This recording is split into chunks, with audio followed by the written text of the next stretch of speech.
Blog Talk Radio. Well, here we go, ladies and gentlemen, across the airwaves. It's Wednesday. This show's usually on a Tuesday. We've delayed it on Tuesdays for a few weeks, and we're coming back here a week from next Tuesday. So next week will be on Wednesday, 6:30 Eastern, 3:30 Pacific. I know the guest will be Matthew DiBiase, and then Bill North will be back in 2 weeks to talk about, and that'll be on a Tuesday as we get back to regular schedule. It's American Sports History Podcast, hosted by a brother, a mentor, and a friend, Peter Ray. Yours truly, Mark Mancini, producing in Los Angeles, 347-205-9631. If you miss it, goes by quick. And now there's 103 up there, and we'll get to you guys' comments and everything. Popular show picking up steam.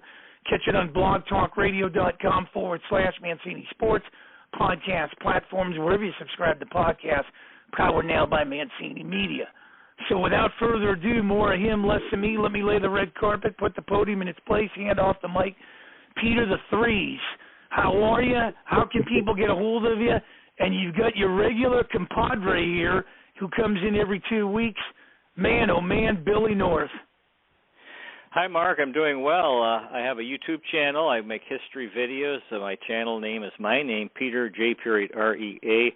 You're absolutely right. Tonight's guest played Major League Baseball from 1971 to 1981 with the Chicago Cubs, Oakland A's, L.A. Dodgers, and San Francisco Giants.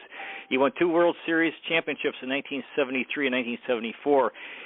For his career, he stole 395 stolen bases, 2-time American League stolen base leader in 1974 and 1976, had more than 1,000 hits, the first Oakland A's DH, won a National League title with the L.A. Dodgers in 78, 3 times led the American League in total chances per game, twice in putouts, once in assists from the outfield on a double play. Welcome to the show, Mr. Bill North. Hey, Peter, how are you? I'm fine. I'm doing well. It's just this is the 7th time we've had you. What an amazing thing having the leadoff hitter and center fielder for the coolest Major League Baseball team of all time, the Oakland A's from the early 1970s. Wow, you're a silver-tongued devil, Peter. I really enjoy hearing what you can remember of teammates that you had. We stopped last time and we're in the pitchers. 1975 Oakland A's. What do you remember, if anything, about Stan Bonson? Stan was a good dude. He was a pitcher who pitched for the Chicago White Sox and then came over to Oakland. And what had happened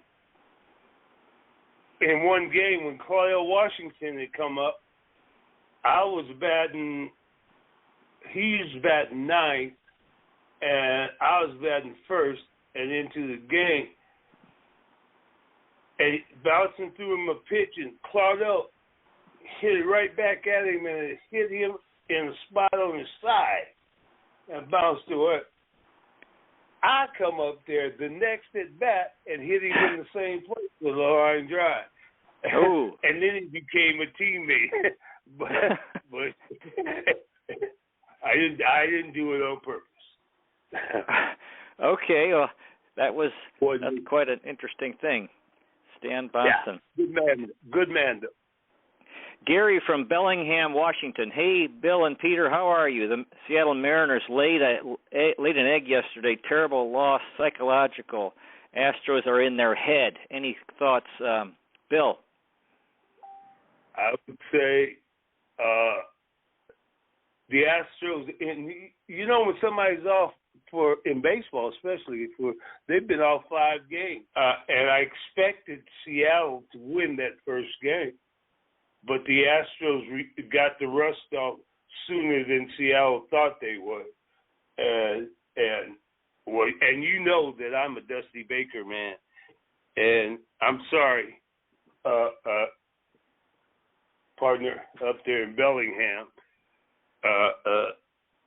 I'm rooting for the Astros this trip, and you're in Bellingham, and that's Western Washington. State College it was then. Tell those pitchers up there, thanks for throwing the ball over the middle of the plate so I could go play professional baseball when I was in college. Okay. Zach from Goodyear, Arizona, wanted to know in Cleveland, Peter, get a petition. Let's see here. Peter, get a petition going. Bring back the Cleveland Indians name. I was born there. The Guardian name needs to go. I fought that name change. I've accepted it for now, but I hear you, Zach. Bill, do you have any memories of, let's see here, Jim Perry, who arrived in the Blue Moon Odom deal? Yeah. Jim was a gentleman. He looked like a politician with that white hair. But he was that's Gaylord's brother. And right. He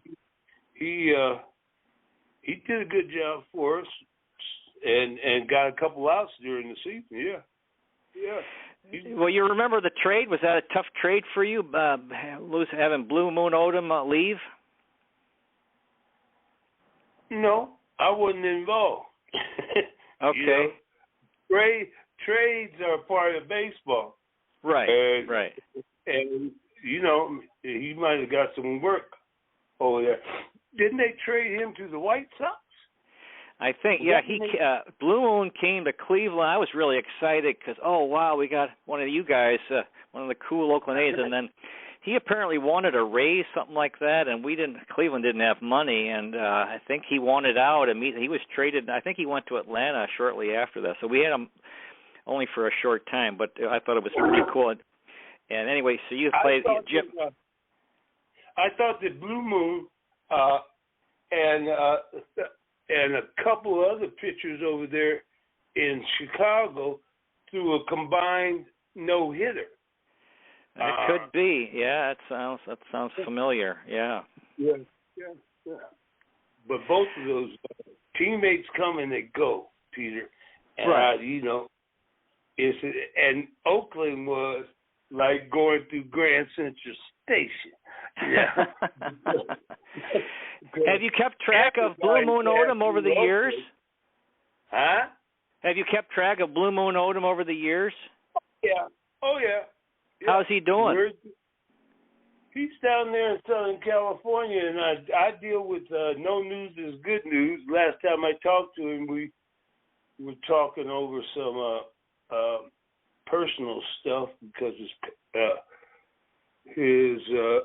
there was a death, and we prayed together, actually.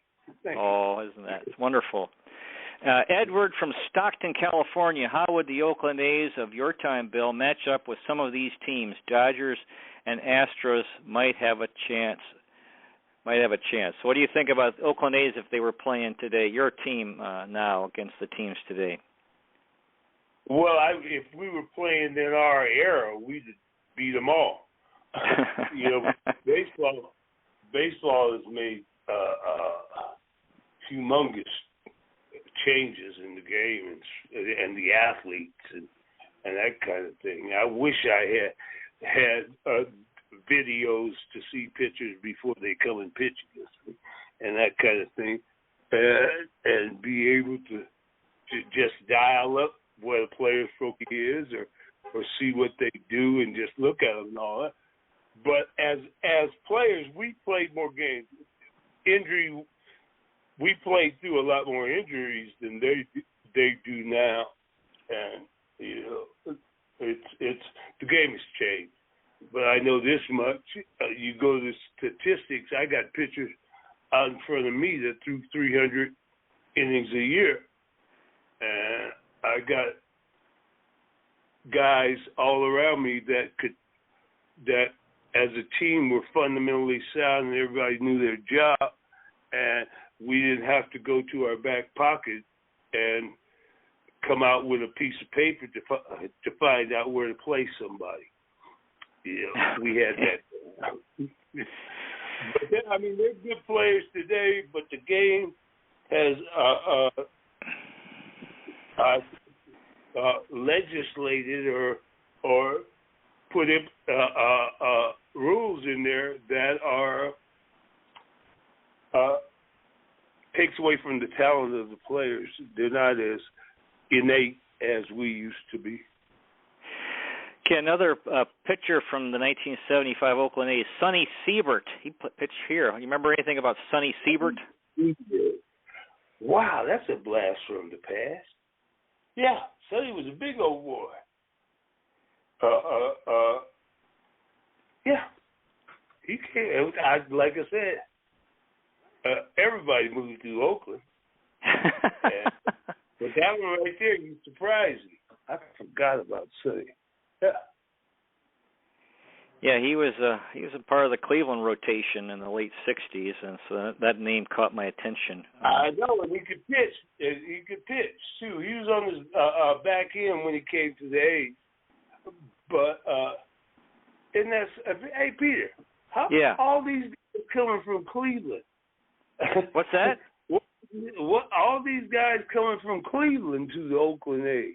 Yeah. How about that? Cleveland Connect, Jim Perry, Sonny Siebert, Dick Bosman, another guy. Yeah. I don't know. Maybe. Huh? More than that, I'll bet you. Yeah. I guess Phil Segui and Charlie Finley had a. They were. I mean, they were a lake apart. Charlie tried to fleece anybody. Yeah, and they had everybody wanted part of that Oakland A's magic. Jack from Waterbury, Connecticut, was wondering, that team you played in Oakland, Bill, had a lot of different personalities: Raleigh Fingers, Reggie Jackson, Vida Blue, Gene Tennis. Do you have any comment on the personalities of the Oakland A's those in the early '70s? Well, there were some dynamics in there that were something that a lot of people couldn't even imagine. But it was, back in the day, we used to call it shit talking. Excuse me. I hope you're capable. Okay. And that team right there, all the teams I was on in baseball, they had some individuals that could chirp as good as anybody. And you had to have pretty thick skin to be around them guys, because they're going to talk about you. And the best thing is to be able to talk back, which I kind of fit in on that side. But I'm telling you, the camaraderie and some of the stuff on those bus rides and that kind of thing were really, they were a fun group too. And you stay in touch with Vida Blue. Yeah. How's Vida Blue doing today? Vida's my man. He's doing all right. He's still around. He's out there in the Bay, doing radio for the Giants and that kind of thing. Yeah. Now moving into the, let's see. Okay, I got another guy from the '75 Oakland A's pitching staff, Mike Norris. That was one of my boys. I helped raise him. Mike Norris and Claudio Washington. They came in kind of together. Mike Norris was a heck of a pitcher. He was a really smart pitcher. He would pitch 3-4 pitches, maybe even 5 pitches ahead. He knew what he was going to do, and he'd just get the ball back and go back to, he'd walk around and get back on the mound, and here he comes again. And he could paint, change his speed. He was a natural pitcher, a natural old-time pitcher.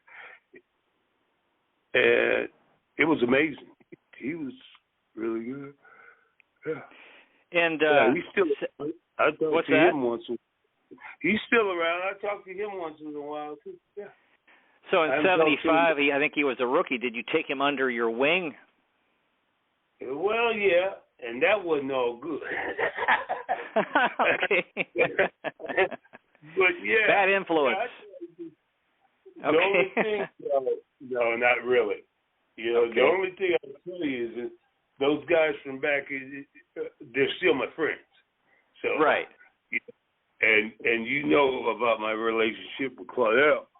Right. But Mike was right there too. You know, if they need the roof over their head, they can come stay with me. They knew that. So, you know. Joe from Alpharetta, Georgia. Hey guys, best uniforms, tops of the 70s. He was talking uniforms here.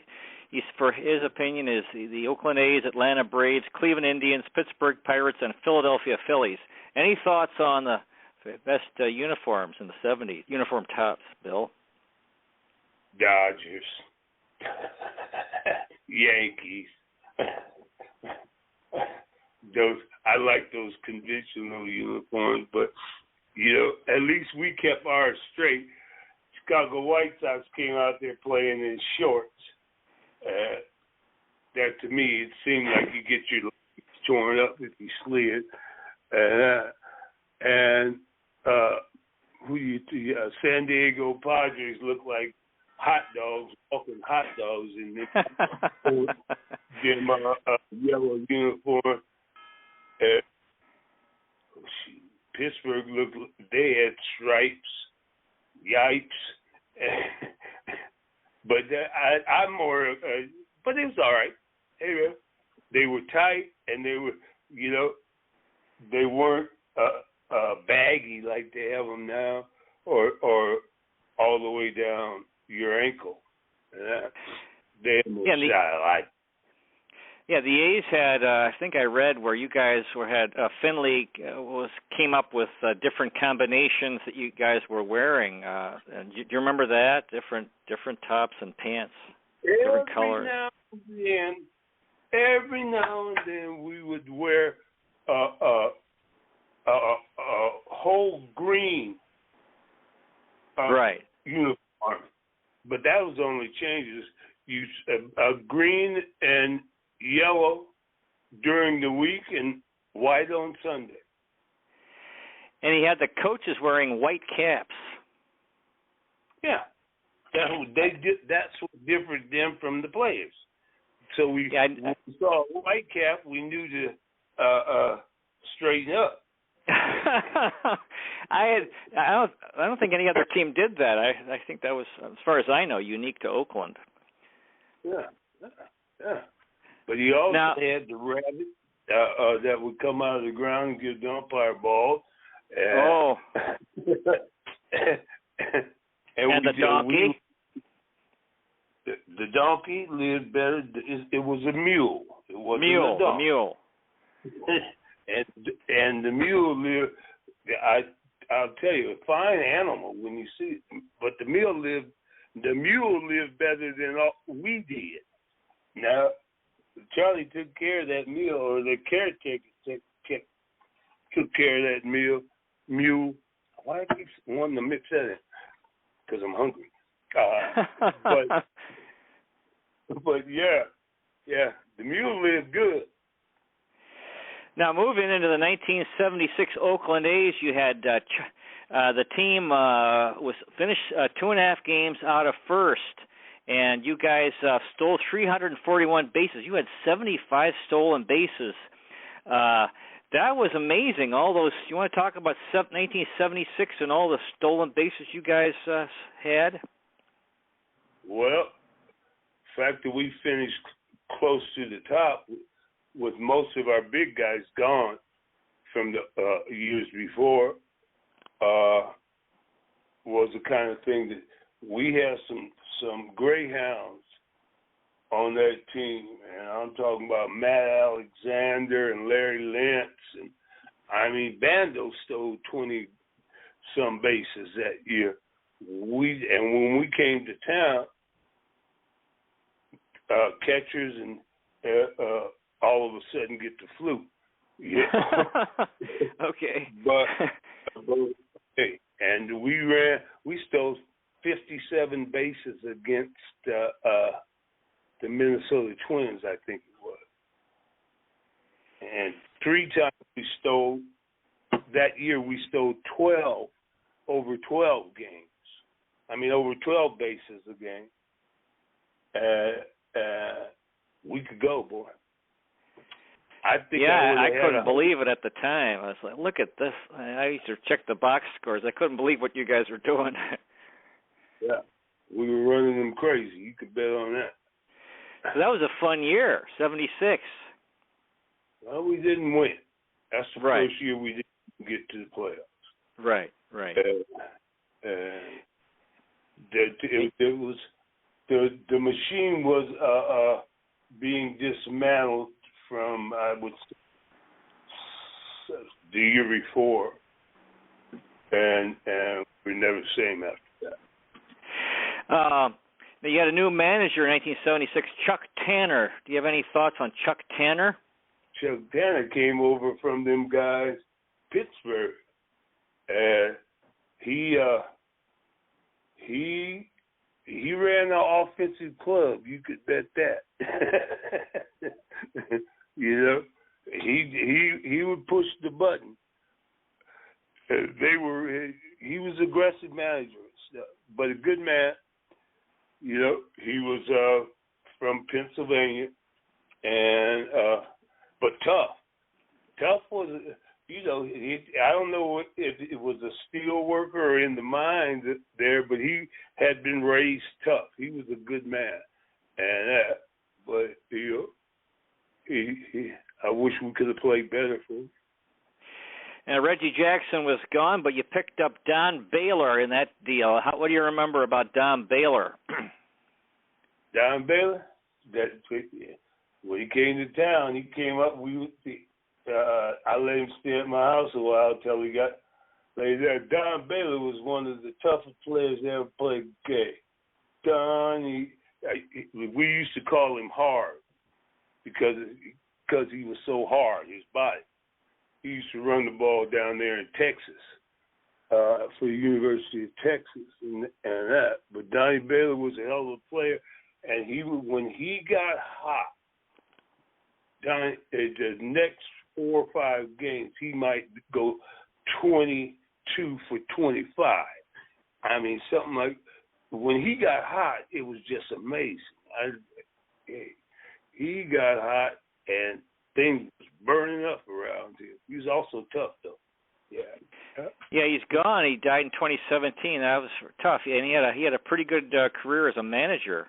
Yeah, Donnie was smart too, and he was a wine connoisseur and had business and that too, all that, and he was a gentleman. You know, he could shine up. He's real good, and you know, but a hell of a person, and you know, you couldn't help but like him unless he, you know. But he also, you knew if he was on your side, that it's wrong for the other team to try and be aggressive with you, because Don Baylor would keep a whole bench. If you talking about him, he'd get in front of the other team's bench and say don't move, and if they did, they'd be having a problem. Yeah, and he'd take out guys at second on double play balls. Yeah. He was. They had an article. Him and Matlock and myself were in the top 10 hardest base runners. Yeah. Go ahead. Picking up that double play.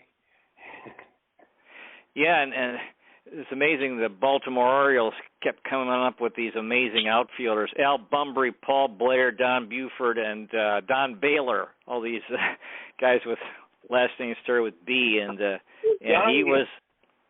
Yeah, Donnie couldn't throw. He had hurt his shoulder in college, but yeah, kind of thing that. Toughest thing I ever had to do in my career was play against the Baltimore Orioles. You know? Yeah, they were your biggest rival. Yeah, tough. They were tough. Yeah, and they played just like us. Uh-huh. And, you know, as far as fundamentals, they had Belanger and Gritch and Brooks and PB out there in center field.